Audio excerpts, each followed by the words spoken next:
To speak with you today, Dr. Ahmed, and this is going to be a very interesting topic regarding developing competencies in supply chain. But before we start, can you provide a brief background of yourself? Yeah, hi Dustin. Thank you for the opportunity and having this talk on the supply chain. Absolute pleasure. So my name is Dr. Muddassir Ahmed. I'm originally from Pakistan. I did my engineering back home, and then I left to Sweden to do my master's in management of production and supply chain. So this is where I developed interest in the profession. I worked for Volvo Cars, then I came to UK and worked for a company called Eaton in a various positions in supply chain and manufacturing, from a demand planner to a buyer to materials manager, supply chain manager. So while I was working towards my job, full-time job, I did have a scholarship from Lancaster University Management School. So I chose to go for a part-time study and fully funded by my company. And I did my PhD in management science, and most of the topic was around supply development, and we looked into quite in details about supply chain competencies, right? And then so hence my career is predominantly around supply chain and logistics and manufacturing. That topic I'm very passionate about, and hopefully I would like to contribute more to the profession. So as a result, because I'm a lazy person to write, research papers, which is very rigorous process. So I still wanted to share the knowledge with the community. Therefore, I started writing about 18 to 2 years ago a blog. My blog is Muddassirism, where I write about topics of supply chain strategy, procurement, logistics, supply chain education, supply development. I'll talk about tools, and I'll talk about processes. So my aim of my blog is to basically make it a go-to resource for any supply chain professional if they want to learn about processes, they want to learn about systems, they want to learn about execution models, they want to learn about any tools, ABC analysis and so on and so forth. Or most importantly, they want to develop themselves, right? So I want to make sure that all the tools and process knowledge is available for them, so they can improve their knowledge and improve their businesses as a result. Thanks. Can you talk about the concept of pull-based knowledge and learning? Yeah, sure. Good question. So, I mean, I've gone through a lot of education myself, and also a lot of learning and development in my career.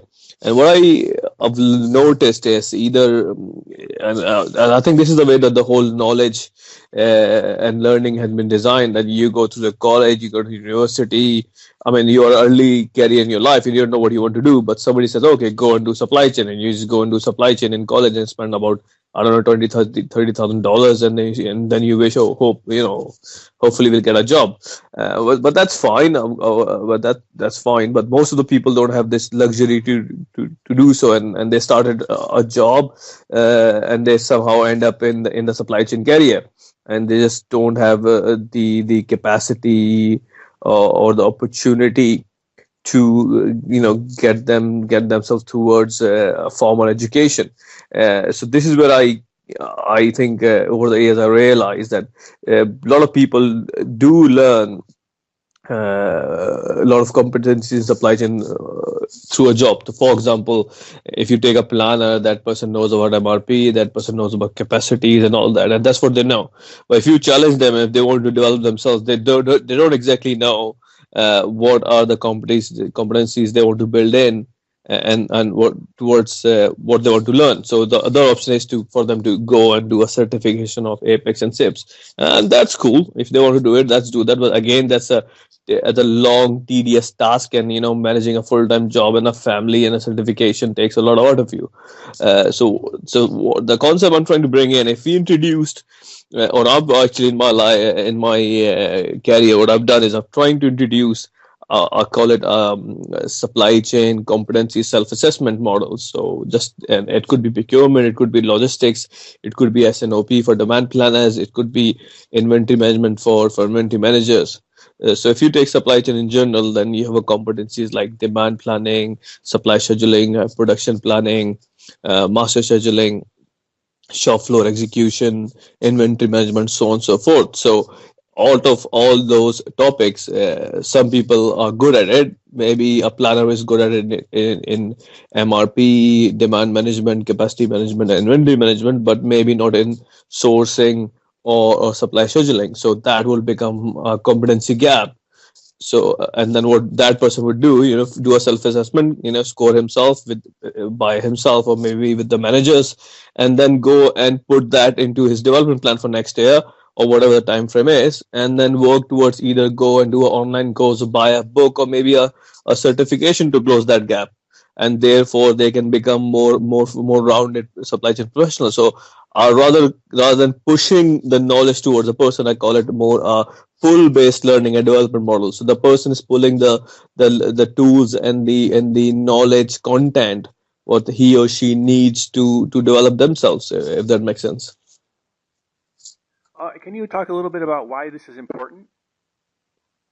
Yeah, I think it's absolutely important because for the supply chain professional, regardless of what career stage they are, if they are in the early part of their career, or they are, a few years down the line as the mid managers or the senior managers, supply chain, like many other professions, is changing. The technology is coming in, the tools are coming in, the environment is getting more competitive. So if the business needs to improve, then the people who works in those businesses needs to improve, and the only way is to improve is to learn yourself and stretch yourself and develop yourself. And it doesn't mean you probably want to stress yourself and burn out. What it means is have a gradual learning curve which improves your job performance, so you can probably do more with less time or do it more efficiently, and therefore it helps you. What you're doing, it helps business, and that's about it. I think the if you think about any great CEOs and the senior managers, what they say is people is one of their asset. I mean, it sounds like a cliche, but that's true, because those people who wants to learn and develop and wants to want to improve the business, improve themselves, they are the really the differentiator between a successful teams and businesses and not so successful teams. Can you talk how is this put into practice or done effectively? Yes, absolutely. So I think I want to give this by an example, and that would actually show you how it's done effectively. So, 5 years ago, in fact, there was a guy when I became a supply chain manager hired, and he was just a temporary worker, and I think the brief was he's no good. I think you let him go. But when I sit down with him, I saw okay that person got something in him. The issue is he's just not getting his direction and the development opportunity. So what I did was I gave him a clear or smart goals, as they say, specific, measurable, achievable, realistic time scale. And I said, okay, to achieve that goal, so what's your competency gap? And we identified this competency gap and said, okay, you probably need to go and learn towards more capacity management and learn towards more master scheduling and demand planning. And if you close that gap, then you can actually 6 months time you can improve your key metrics. For example, as a planner, his metrics was improve on time delivery, reduce lead time, and reduces inventory. Basic goals which every planner should have. So put him into through the online courses.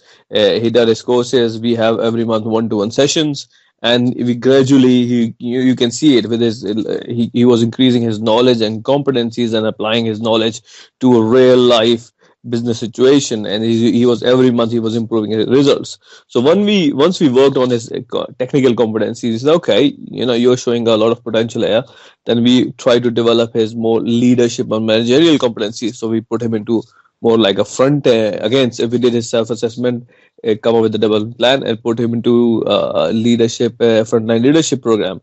And as a consequence, that person after 4 years replaced me as a manager of the team. He's managing a full team of 50 people right now. So it's a very I think good success story for a gentleman who was a temporary worker. young guy 4 years ago. Now he's managing up people, and he's got a degree and qualification under his belt, and lot of leadership skills along with the technical knowledge. So that's the only way I can show you the how the practical lead can be done. And thanks for sharing today. Thank you, Dustin, and thank you for the opportunity for talking to you. I look forward to our discussion even more. Thank you. Cheers.